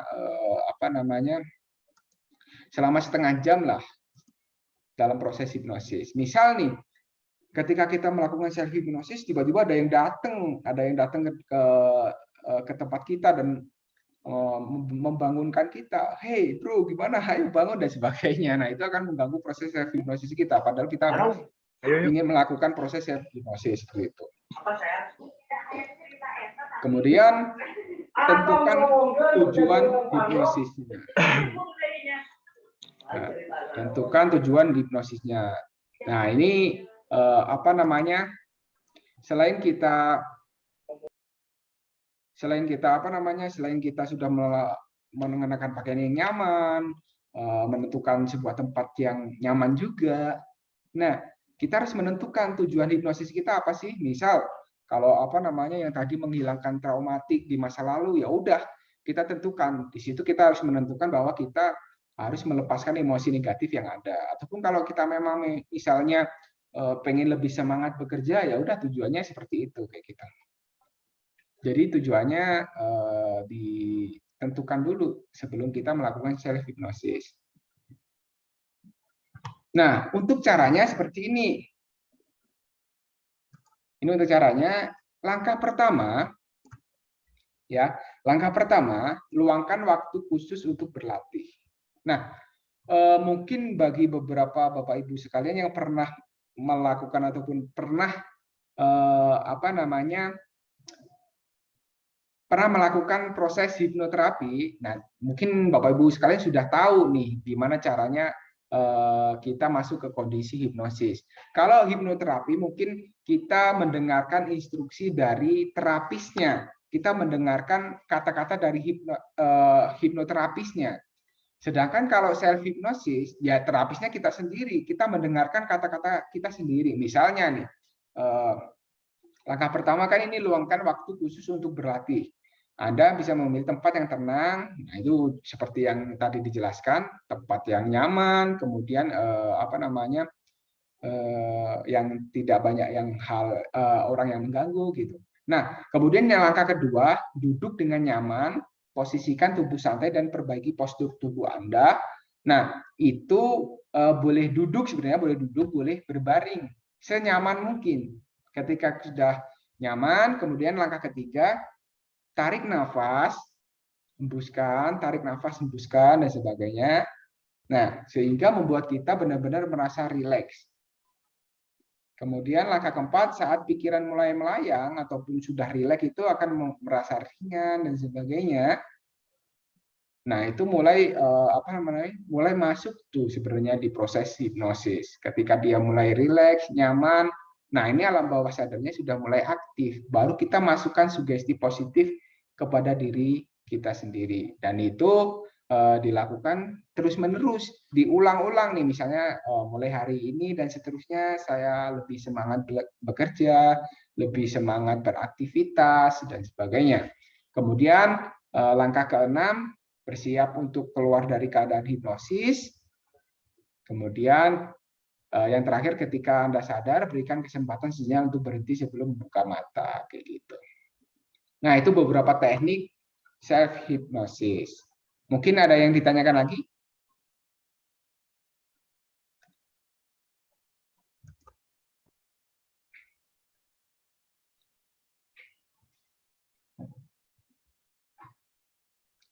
Untuk teknik self hypnosisnya, ada yang ditanyakan? Untuk prakteknya, sebentar lagi saya akan pandu untuk praktek. Jadi yang mungkin lagi berkendara ataupun yang lagi di luar ataupun apa bisa menyesuaikan ya, bisa bisa menyesuaikan. Yang sekiranya membahayakan tidak perlu diikutin ya. Tapi nanti saya akan coba melakukan self hypnosis terhadap Bapak Ibu sekalian. Nah, tujuannya untuk lebih segar gitu aja. Sebelum itu untuk teknik-tekniknya ada yang ditanyakan mungkin?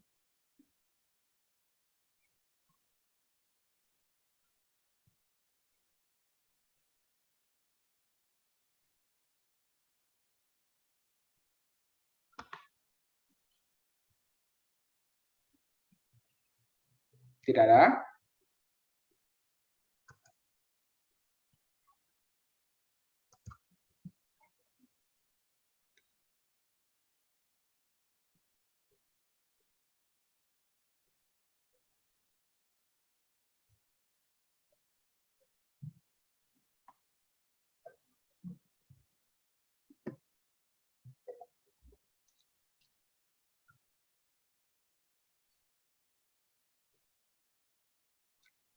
Oke, ini ada yang bertanya nih, Kak, saya kalau tidur suka sakit. Apakah karena kasurnya atau kenapa? Nah, ini sakitnya seperti apa ini, Bu? Karena kalau di rumah sendiri tidak terasa. Oh, apa namanya? Rasa sakitnya seperti apa, Bu? Jangan-jangan kasurnya mungkin karena kasurnya kurang empuk atau apa, seperti apa?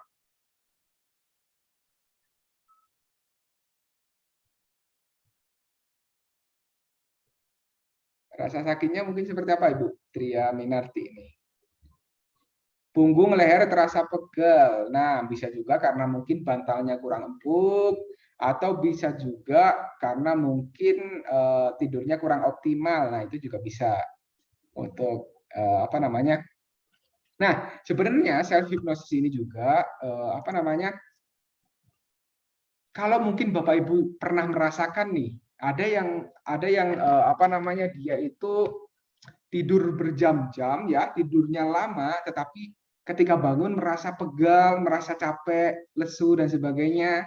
Nah, pernah nggak merasa seperti itu? Kalau misalnya pernah ataupun sering bahkan, itu berarti tidurnya nggak optimal. Artinya yang tidur itu hanya fisiknya, tetapi psikisnya tetap kemana-mana, tetap bekerja kayak gitu. Nah, dengan menggunakan self hypnosis, kita hanya butuh waktu beberapa menit saja bisa optimal tuh, bisa lebih seger, lebih rileks, lebih nyaman kayak gitu. Apalagi kalau tidurnya lama, nah itu lebih enak di badan seperti itu. Nah, gimana caranya, Kak? Ya ini, caranya dengan menggunakan self hypnosis. Yang tadi langkah-langkahnya sudah saya jelaskan. Nah, sekarang mungkin kita bisa praktekkan bersama-sama ya. Cuma gini, prakteknya nanti seperti ini. Saya menginstruksikan kepada Bapak Ibu sekalian. Cuma nanti ketika Bapak Ibu sekalian praktek di rumah, itu Bapak Ibu sendirian ya yang melakukan apa namanya? Yang memberikan sugestinya. Misal seperti ini nih. Ketika saya meminta misalnya, bayangkan Bapak Ibu sekalian berada di suatu tempat yang indah gitu kan. Otomatis nanti kan Bapak Ibu membayangkan suatu tempat yang indah. Tetapi ketika melakukan self hypnosis, ya udah pada hitungan ketiga saya akan membayangkan tempat yang indah seperti itu. 1, 2, 3. Udah bayangin aja tempat yang indah kayak gitu. Kebayang ya maksud saya? Kalau sekarang saya pandu Bapak Ibu sekalian biar apa namanya mengerti nih kira-kira langkahnya kayak gimana sih kayak gitu. Nanti ketika memang praktek ya udah Bapak Ibu sendirian yang menentukan nih. Bapak Ibu memberikan yang mensugesti yaitu Bapak Ibu sendiri kayak gitu. Nanti saya saya share beberapa contoh audio hipnoterapi ya yang bisa didengarkan Bapak Ibu sekalian di rumah. Gitu. Oke, bisa kita mulai? Nah, oke. Ini khusus yang lagi santai ya, yang lagi santai, lagi duduk nyaman ya. Jangan sampai yang masih di jalan ikut-ikutan nanti nubruk gitu ya. Oke, sekarang pilih duduk yang paling nyaman, paling rileks, paling enak lah menurut Bapak Ibu sekalian. Posisikan tubuhnya yang paling rileks, paling nyaman menurut Bapak Ibu sekalian. Nah, sekarang niatkan dalam diri Bapak Ibu sekalian untuk melakukan proses self hypnosis. Niatkan untuk melakukan proses self hypnosis. Nah, sekarang Bapak Ibu sekalian, tarik nafas dalam-dalam melalui hidung, perlahan keluarkan melalui mulut. Bagus sekali. Tarik nafas dalam-dalam melalui hidung, hembuskan perlahan melalui mulut sambil pejamkan kedua kelopak matanya. Sekali lagi, tarik nafas dalam-dalam melalui hidung, perlahan keluarkan melalui mulut.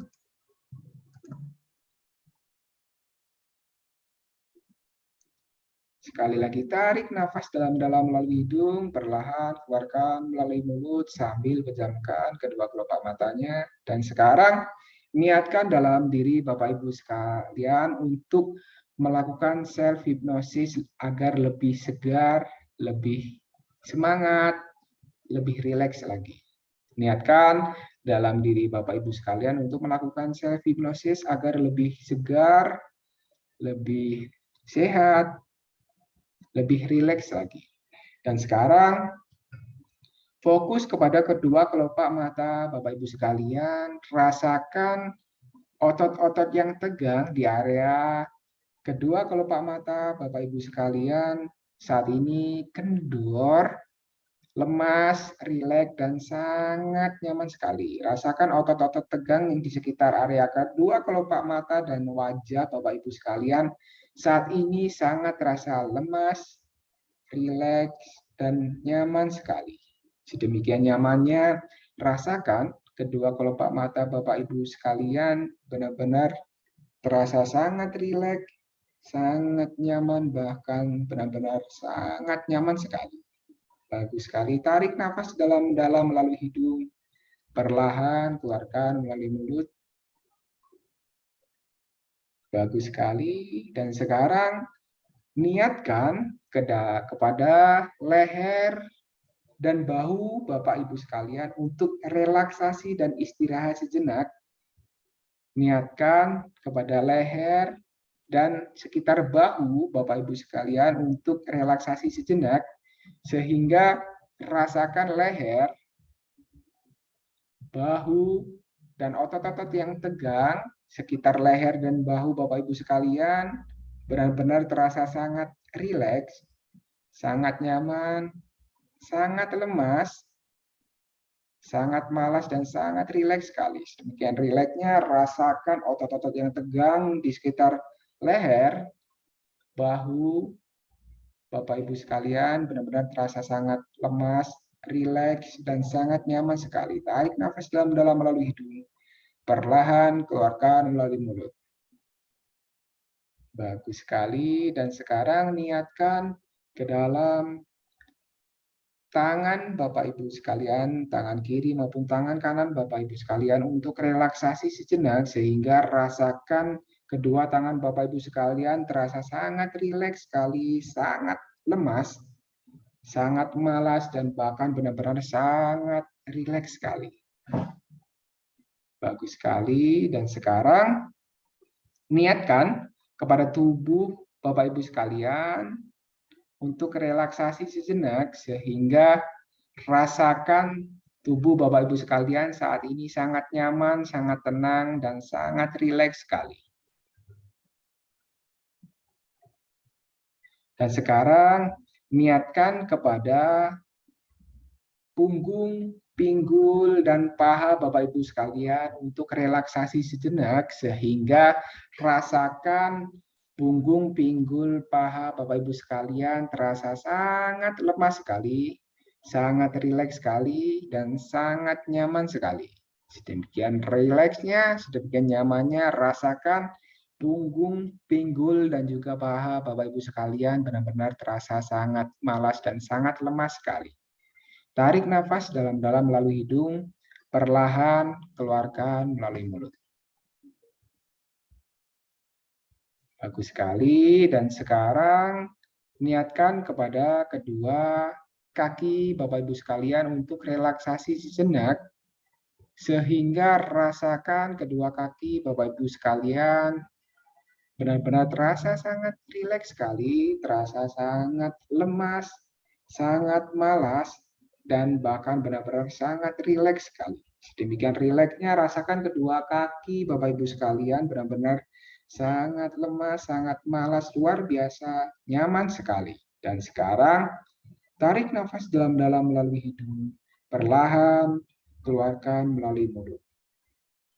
Dan sekarang niatkan kepada seluruh tubuh Bapak Ibu sekalian untuk relaksasi dan istirahat sejenak, sehingga rasakan seluruh tubuh Bapak Ibu sekalian dari ujung kepala sampai ujung kaki semakin rileks, semakin nyaman, dan bahkan sangat lemas, sangat malas sekali. Demikian sehingga rasakan seluruh tubuh Bapak Ibu sekalian benar-benar sangat rileks, sangat nyaman, dan bahkan sangat lemas sekali.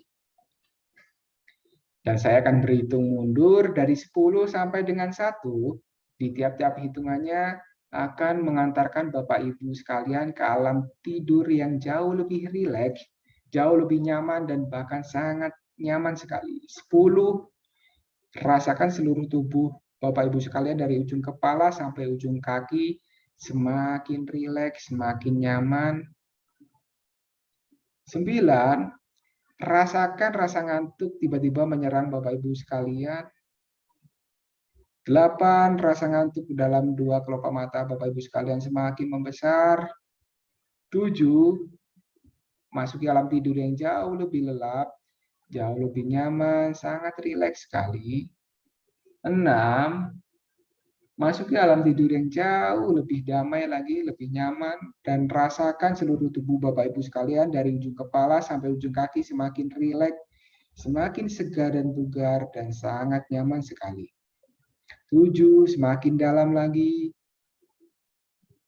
6, tarik nafas dalam-dalam melalui hidung, perlahan keluarkan melalui mulut, sangat nyaman sekali. 5, masuki alam tidur dan alam relaksasi semakin dalam, jauh lebih dalam lagi. 4, perdalam lagi. 3, semakin dalam, masuki alam tidur yang jauh lebih dalam lagi. 2, dan 1, masuki alam tidur yang jauh lebih lelap, jauh lebih nyaman, dan sangat nyaman sekali. Tarik nafas dalam-dalam melalui hidung, perlahan keluarkan melalui mulut. Bagus sekali. Dan sekarang bayangkan dan rasakan di setiap tarikan dan hembusan nafas Bapak Ibu sekalian membuat Bapak Ibu sekalian semakin rileks, semakin nyaman, dan bahkan bertambah rileks sekali. Bayangkan dan rasakan bersamaan tarikan dan hembusan nafas Bapak Ibu sekalian mengantarkan Bapak Ibu sekalian ke alam tidur yang jauh lebih lelap dan jauh lebih nyaman. Bayangkan dan rasakan bersamaan tarikan dan hembusan nafas Bapak Ibu sekalian mengantarkan Bapak Ibu sekalian ke alam tidur yang jauh lebih lelap, jauh lebih nyaman, dan sangat rileks sekali.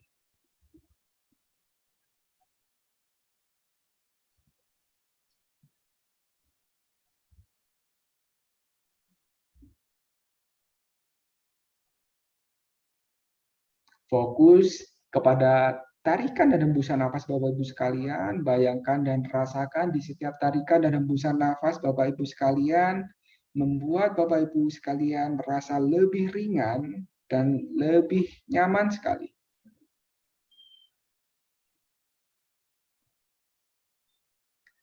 Bagus sekali. Dan sekarang bayangkan dan rasakan rasa lelah, rasa capek, beban-beban yang selama ini mengganggu aktivitas Bapak Ibu sekalian keluar melalui hembusan nafas Bapak Ibu sekalian. Bayangkan dan rasakan beban-beban yang selama ini mengganggu aktivitas Bapak Ibu sekalian, rasa lelah, rasa capek yang ada dalam diri Bapak Ibu sekalian keluar melalui hembusan nafas Bapak Ibu sekalian. Bayangkan dan rasakan beban-beban, rasa lelah, capek yang selama ini mengganggu aktivitas Bapak Ibu sekalian perlahan keluar melalui hembusan nafas Bapak Ibu sekalian. Bayangkan hembusan nafas tersebut berupa asap hitam yang sangat kotor sekali keluar melalui hembusan nafas Bapak Ibu sekalian. Bagus sekali, keluarkan semuanya hingga tidak ada yang tersisa sama sekali. Bayangkan rasa lelah, rasa capek, pusing, rasa sakit yang ada dalam tubuh Bapak Ibu sekalian keluar melalui hembusan nafas Bapak Ibu sekalian. Bayangkan hembusan nafas itu berupa asap hitam yang sangat kotor sekali, sehingga rasakan bersamaan hembusan nafas itu, bersamaan hembusan asap hitam yang kotor itu, membuat Bapak Ibu sekalian merasa lebih rileks, lebih nyaman, dan lebih segar, lebih sehat, luar biasa sekali. Bayangkan bersamaan hembusan nafas Bapak Ibu sekalian membuat Bapak Ibu sekalian merasa lebih segar, lebih rileks, dan jauh lebih ringan, luar biasa sekali. Bagus sekali. Tarik nafas paling dalam melalui hidung, perlahan keluarkan melalui mulut.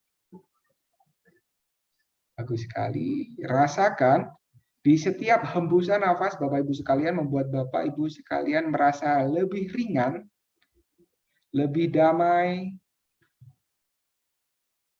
dan lebih segar, sehat, luar biasa sekali. Rasakan bersamaan hembusan nafas Bapak Ibu sekalian membuat tubuh Bapak Ibu sekalian dari ujung kepala sampai ujung kaki semakin segar, semakin bugar, dan luar biasa hebat sekali.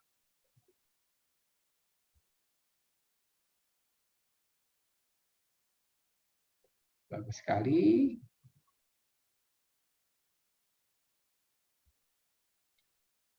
Kapanpun Bapak Ibu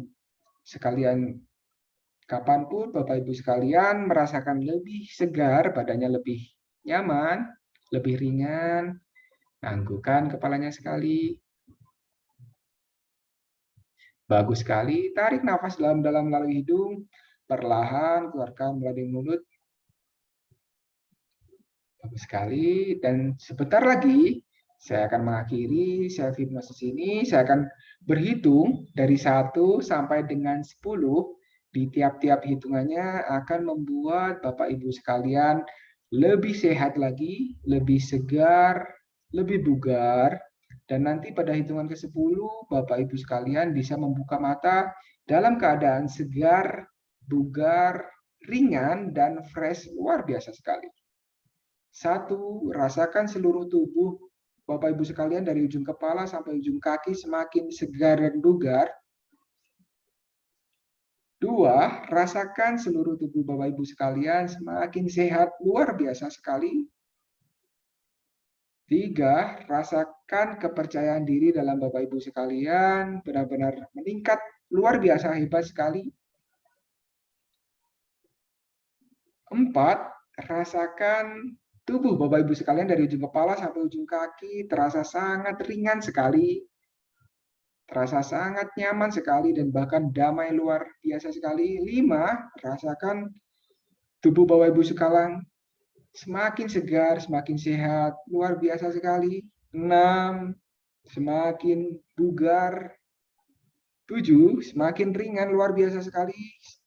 8, tarik nafas dalam-dalam melalui hidung, perlahan keluarkan melalui mulut. Sangat ringan, sangat nyaman sekali.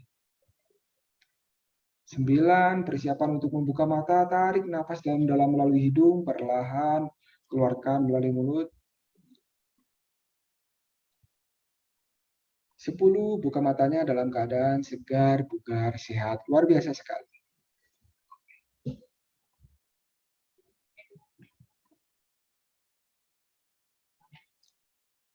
Baik, itu tadi cara ataupun teknik untuk self hipnosis. Cuman bedanya kalau ini tadi saya yang berbicara kepada Bapak Ibu sekalian, tetapi nanti kalau pada penerapannya, pada aplikasinya, nanti Bapak Ibu berbicara dengan dirinya sendiri nih, mensugesti dirinya sendiri kayak gitu. Nah, itu harus sering dilakukan. Saran saya sih sehari 2 kali. Biasanya saya lakukan ketika saya menjelang tidur dan juga ketika saya baru bangun nih kayak gitu, atau mau beraktivitas seperti itu. Nah, sebelumnya setelah mengikuti tadi, kalau bagi yang mengikuti ada rasa pusing nggak? Tidak, Kak. Tidak ya? Kalau boleh tahu apa yang dirasain nih dari Bu Tria Minarti, coba yang dirasakan seperti apa?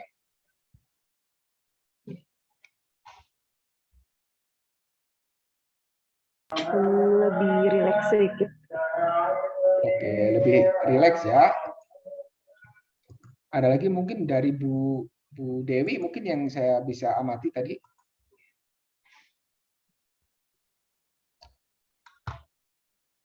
Ya sama Kak, lebih rileks. Lebih rileks ya. Nah, sebenarnya seperti ini, apa namanya? Ketika nanti kita bisa mencoba berlatih untuk self hipnosis, itu akan lebih memudahkan kita dalam menjalankan aktivitas. Misal saya kasih contoh yang sederhana saja ya. Misal nih, kayak tadi tuh contoh self hipnosis yang sederhana. Jadi ketika kita hanya mensugesti atau membayangkan segala bentuk rasa lelah kita selama beraktivitas misalnya, itu keluar melalui hembusan nafas kita. Nah, itu tadi salah satu contoh sugesti yang sederhana yang sering saya lakukan setiap harinya untuk apa namanya? Untuk membuat badan saya semakin sehat, semakin segar seperti itu. Nah, itu bisa nanti dicoba dipraktekkan masing-masing di apa namanya? Di tempatnya masing-masing. Jadi misal nih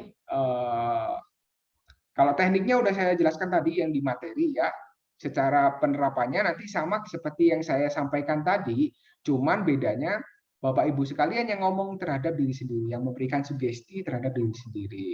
Nah, biasanya seperti ini. Ketika memang pulang kerja atau pulang beraktivitas terasa capek, terasa lelah dan sebagainya, nah itu lakukan self hypnosis. Nanti pasti Bapak Ibu kalau sering melakukan self hypnosis itu akan merasakan sendiri tuh efeknya. Oh, saya kok semakin seperti ini sih, seperti ini kayak gitu. Baik, mungkin ada lagi yang perlu ditanyakan? Untuk materi sudah saya sampaikan semuanya, untuk prakteknya juga sudah saya terapkan tadi. Mungkin ada yang perlu ditanyakan lagi?